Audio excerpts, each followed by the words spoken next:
are painful, they're uncomfortable, and you might feel a little weird talking about them.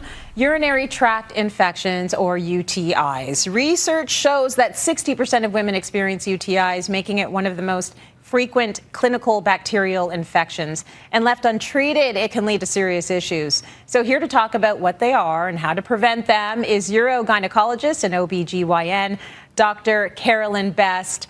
Let's just start with the basics. What is a UTI? So a UTI, affectionately known as, is actually a urinary tract infection.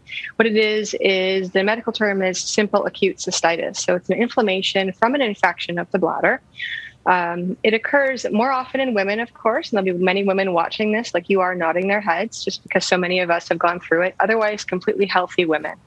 Women are more likely to get urinary tract infections than men because of our anatomy. And the cause is bacteria that are naturally occurring from our bowels. And because of the proximity, the bacteria are actually able to stick and gain access to the urethra, which is where we void out of, where we pee out of, that's connected to the bladder, are able to stick and ascend, and that's where they grow in the bladder to create that infection and the inflammation and all the unpleasant symptoms. Now, anyone who has had a UTI will know the symptoms well. So what are the symptoms and how do we know that we might have one? The hallmark symptoms are burning when you pee, so we call that dysuria. Urgency, just the constant feeling like you need to pee or go to the washroom. Frequency, a constant feeling like you have to go, but yet not getting relief from that. And sometimes you actually have difficulty voiding or only a small amount comes out. Mm-hmm. It does happen that we also see hematuria, which is blood in your urine caused from the infection as well.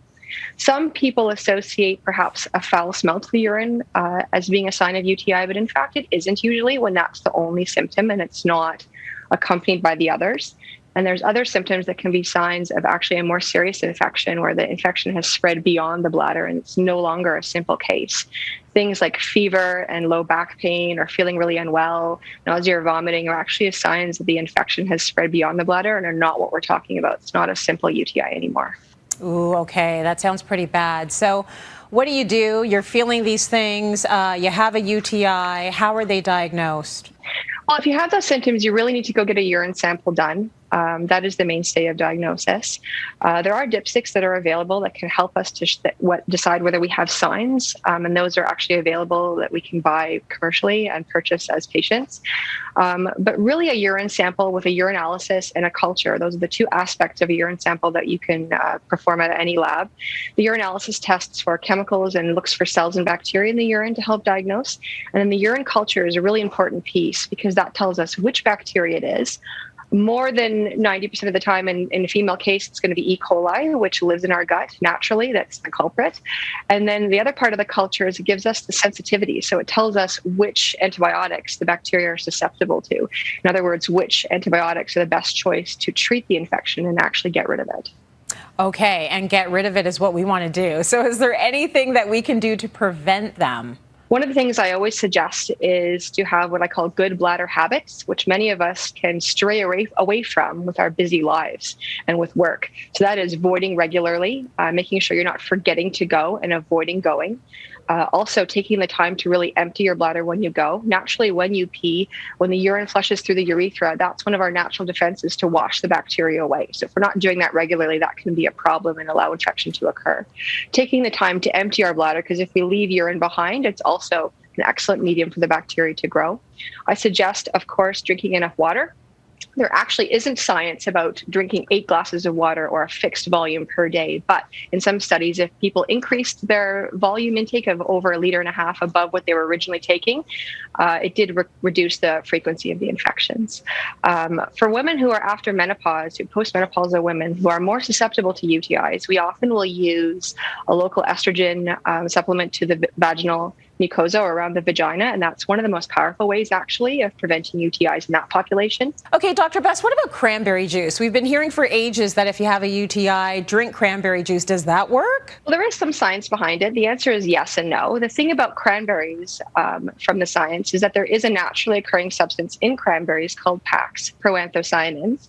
And this substance helps to prevent the bacteria, specifically the E. coli, from sticking and climbing to create the infection.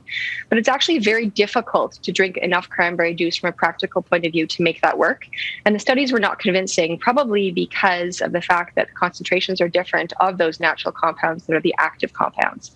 So there is a natural supplement. Utiva is the one that I recommend to my patients that has been around for a while that makes it even more effective because it's a much more concentrated form of that particular naturally occurring substance. And it will be more effective than trying to drink enough cranberry juice, frankly, or take cranberry supplements, just because it really depends on that extra concentration of that substance to prevent the bacteria from sticking. And doctor, are there any other preventative measures you can share with our viewers that they might want to try? Well, there are a number of things that have been out there to be recommended that people may want to try. Not all of them have a lot of evidence behind them or science, but they have no harm. And so there's theoretical benefits.